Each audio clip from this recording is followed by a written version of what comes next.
and Lowenhaupt Tsing.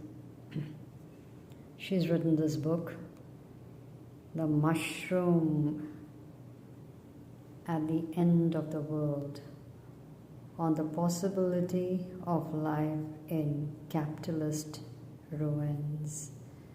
And it is such a book which I've never read. I mean, it's so different. It's wonderful. I mean, metaphorically, she talks about this mushroom and she projects it to, it has economy, philosophy, physiology, ecology, you name it, the environment. I'll just read something from the prologue and we'll see what it is. It's from the Princeton University Press. So read a little from the prologue.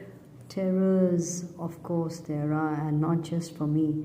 The world's climate is going haywire. The industrial progress has proved much more deadly to life on Earth than anyone imagined a century ago. The economy is no longer a source of growth or optimism. Any of our jobs could disappear with the next economic crisis.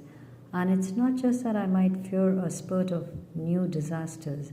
I find myself without the handrails of stories that tell where everyone is going and also why. Precarity once seemed the fate of the less fortunate. Now it seems that all our lives are precarious, even when for the moment our pockets are lined, in contrast to the mid-century, 20th century, when poets and philosophers of the global north felt caged by too much stability.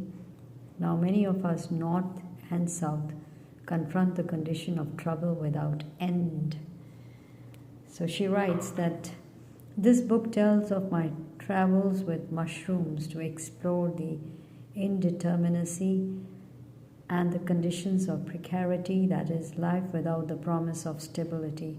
I've read that when the Soviet Union collapsed in 1991, thousands of Siberians, suddenly deprived of state guarantees, ran to the woods to collect mushrooms. These are not the mushrooms I follow, but they make my point. The uncontrolled lives of mushrooms are a gift and a guide, she writes. When the controlled world we thought we had fails.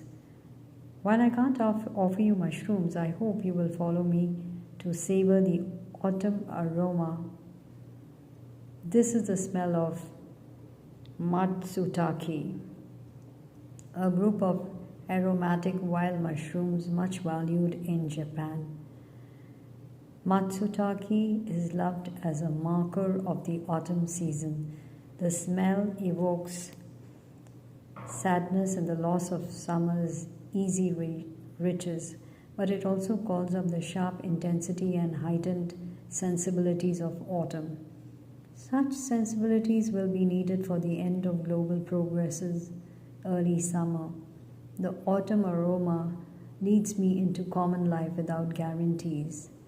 And then she says, this book is not a critique of the dreams of modernization and progress that offered a vision of stability in the 20th century. Many analysts before me have dissected those dreams. Instead, I address the imaginative challenge of living without those handrails which once made us think we knew collectively where we were going. If we open ourselves to their fungal attractions, matsutake can catapult us into the curiosity that seems to me the first requirement of collaborative survival in precarious times. Here's how a radical pamphlet put the challenge. The spectre that many try not to see is a simple realization: the world will not be saved. If we don't believe in a global revolutionary future, we must live as we in fact always had to, in the present. And she talks about when Hiroshima was destroyed by an atomic bomb in 1945, it is said the first living thing to emerge from the blasted landscape was a Matsutake mushroom. Grasping the atom was the culmination of human dreams of controlling nature. It was also the beginning of those dreams undoing. The bomb at Hiroshima changed things. Suddenly, we became aware that the humans could destroy the livability of the planet, whether intentionally or otherwise. This awareness only increased as we learned about pollution, mass extinction, and climate change. One half of current precarity is the fate of the earth. What kind of human disturbances can we live with? Despite talk of sustainability, how much chance do we have for passing a habitable environment to our multi-species descendants? She writes, Hiroshima's bomb also opened the door to the other half of today's precarity, the surprising contradictions of post-war development. After the war, the promises of modernization backed by American bombs seemed bright. Everyone was to benefit. The direction of the future was well known, but is it now? She writes. On the one hand, no place in the world is untouched by the global political economy built from the post-war development apparatus. On the other, even the promises of development still beckon. We seem to have lost the means. Modernization was supposed to fill the world, both communist and capitalist, with jobs, and not just any jobs, but standard employment with stable wages and benefits. Such jobs are now quite rare. Most people depend on much more irregular livelihoods. The irony of our times then is that everyone depends on capitalism, but almost no one has what we call a regular job. She writes, we might look around to notice this strange new world, and we might stretch our imagination to grasp its contours. This is where mushrooms help. Matsutake's willingness to emerge in blasted landscapes allows us to explore the ruin that has become our collective home. Matsutake are wild mushrooms that live in human disturbed forests. Like rats, raccoons, and cockroaches, they are willing to put up with some of the environmental messes humans have made. Yet they are not pests. They are valuable gourmet treats, at least in Japan, where high prices sometimes make Matsutake the most valuable mushroom on earth.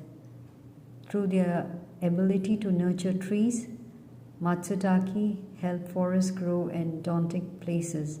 To follow Matsutake guides us to possibilities of coexistence with environmental disturbances. This is not an excuse for further damage. Still, Matsutake show one kind of collaborative survival.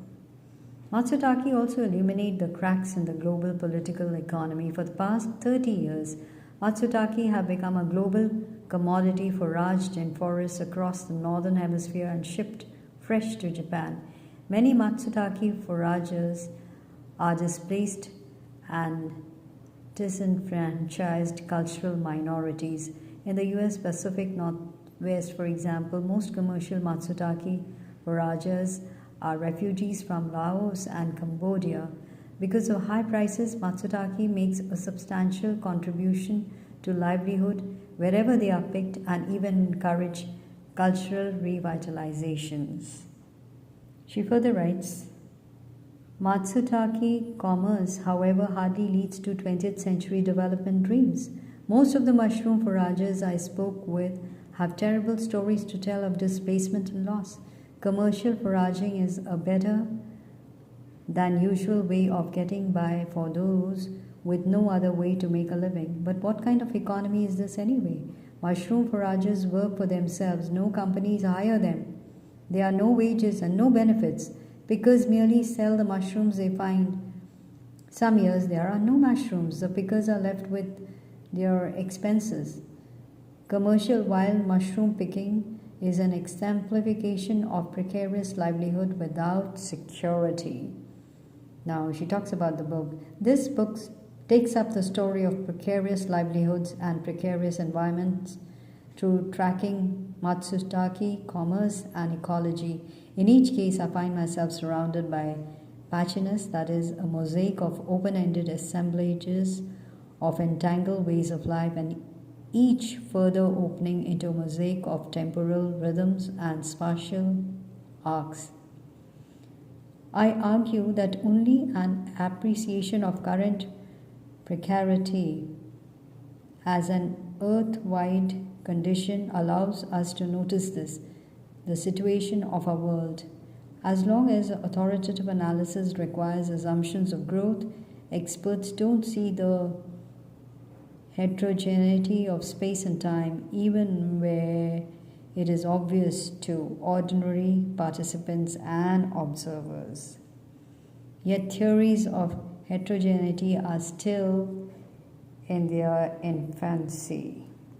See, how brilliant she is. And she writes, to appreciate the patchy unpredictability associated with our current condition, we need to reopen our imaginations. The point of this book is to help that process along with mushrooms. And about commerce, she writes, contemporary commerce works within the constraints and possibilities of capitalism. Yet, following in the footsteps of Marx, she writes, 20th century students of capitalism internalized progress to see only one powerful current at a time, ignoring the rest. Then again, she writes that this book shows how it is possible to study capitalism without its crippling assumption by combining close attention to the world in all its precarity with questions about how wealth is amassed. How might capitalism look without assuming progress? It might look patchy. The concentration of wealth is possible because value produced in unplanned patches is appropriated for capital. Then she writes about ecology. For humanists, assumptions of progressive human mastery have encouraged a view of nature as a romantic space of anti-modernity. Yet, for 20th century scientists, she writes,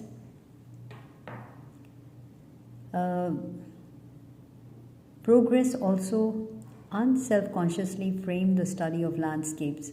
Assumptions about expansion slipped into the formulation of population biology. New developments in ecology make it possible to think quite differently by introducing cross-species interactions and disturbance histories.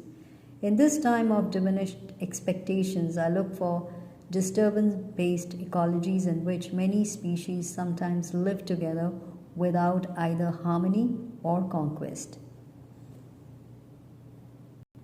Giving her insight further, she writes, while I refuse to reduce either economy or ecology to the other, there is one connection between economy and environment that seems important to introduce up front.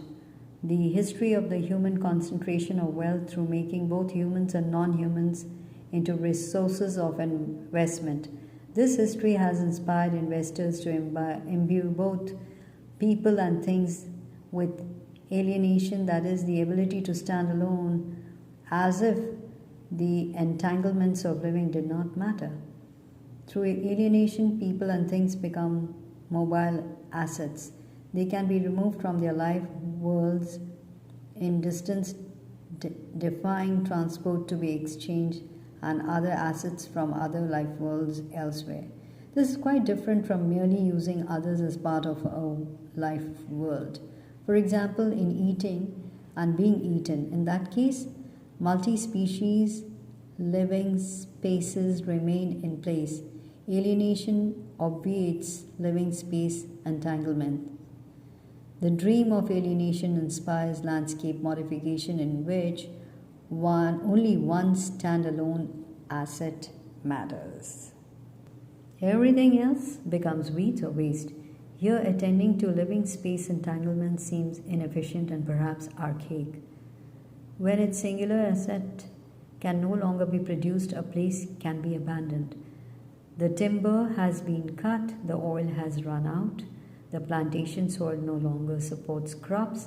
The search for assets resumes elsewhere. Thus, simplification for alienation produces ruins, spaces of abandonment for asset production. Global landscapes today are strewn with this kind of ruin. Still, these places can be lively despite announcements of their death. Abandoned asset fields sometimes yield new multi-species and multicultural life. In a global state of precarity, we don't have choices other than looking for life in this ruin. Our first step is to bring back curiosity, unencumbered by simplifications of progress narratives. The knots and pulses of patchiness are there to explore. Matsutake are a place to begin. However much I learn, they take me by surprise. She writes, well, this is not a book about Japan, but the reader needs to know something about Matsutake in Japan to proceed. Matsutake first appears in Japan's written record in the 8th century poem that starts this prologue. Already then, the mushroom is praised for its aromatic marking of the autumn season. The mushroom became common around Nara and Kyoto, where people had deforested the mountains for wood, to build temples, and to fuel iron forges. Indeed, human disturbance allowed Trichloma Matsutake to emerge in Japan. This is because its most common host is red pine, which germinates in the sunlight and mineral soils left by human deforestation. When forests in Japan are allowed to grow back without human disturbance, broadleaf trees shade our pines, preventing their further germination. A red pine spread with deforestation across Japan, Matsutake became a valued gift, presented beautifully in a box of ferns. Aristocrats were honored by it.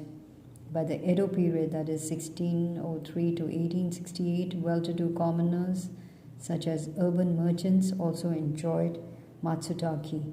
The mushroom joined the celebration of the 4 seasons as a marker of autumn. Outings to pick Matsutake in the fall were an equivalent of cherry blossom viewing parties in the spring. Matsutake became a popular subject for poetry. Akemi Tachibana wrote, "The sound of a temple bell is heard in the cedar forest at dusk. The autumn aroma drifts on the roads below." As in other Japanese nature poetry, seasonal reference helped build a mood. Matsutake joined older signs of the fall season, such as the sound of a deer crying or the harvest moon. The coming barrenness of winter touched autumn with an incipient loneliness at the edge of nostalgia. And the poem above offers that mood.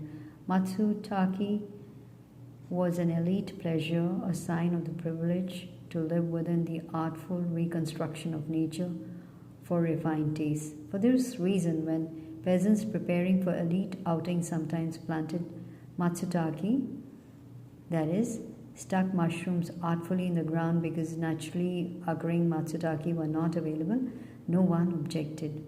Matsutake had become an element of an ideal seasonality, appreciated not only in poetry but also in all the arts, from tea ceremony to theatre.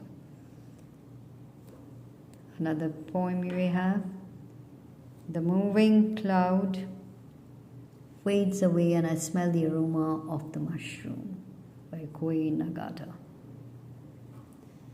So just go through the book. About the author, she's a professor of anthropology at the University of California, Santa Cruz, and a Niels Bohr professor at Aarhus University in Denmark. And her account of this sought-after fungi offers insights into areas far beyond just mushrooms and addresses a crucial question: what manages to live in the ruins we have made?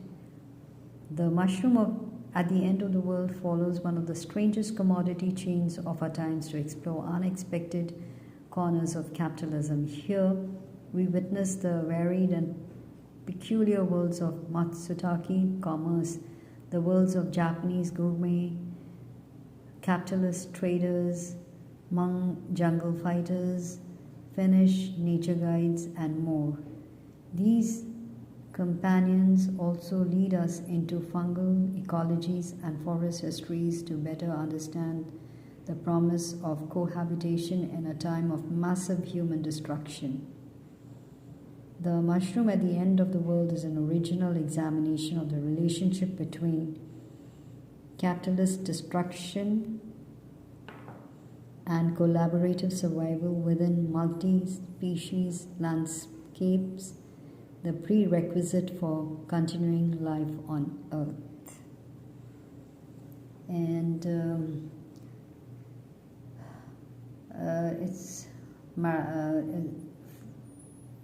in praise of the book, it's written, Tsing, look here, weaves an adventurous tale, her engrossing account of intersecting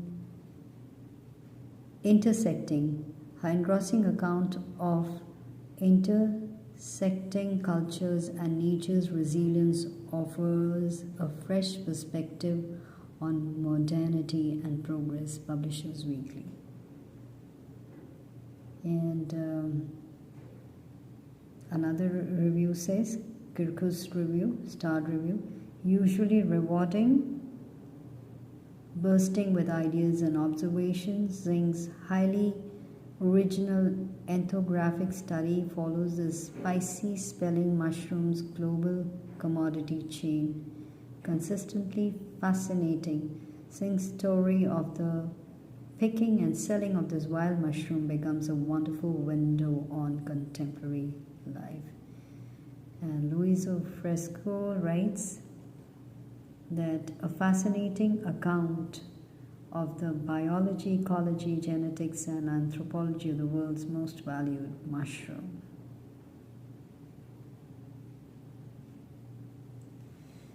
So it's a must read, and well, she's the winner of the 2016 Victor Turner Prize in Ethnographic Writing, Society for Humanistic Anthropology, and winner of 2016 Gregory Bateson Prize, the Society for Cultural Anthropology, one of Times Higher Education's best book of 2015.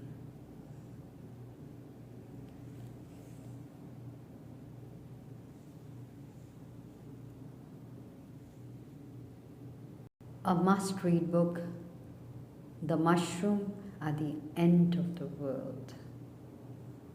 Go for it.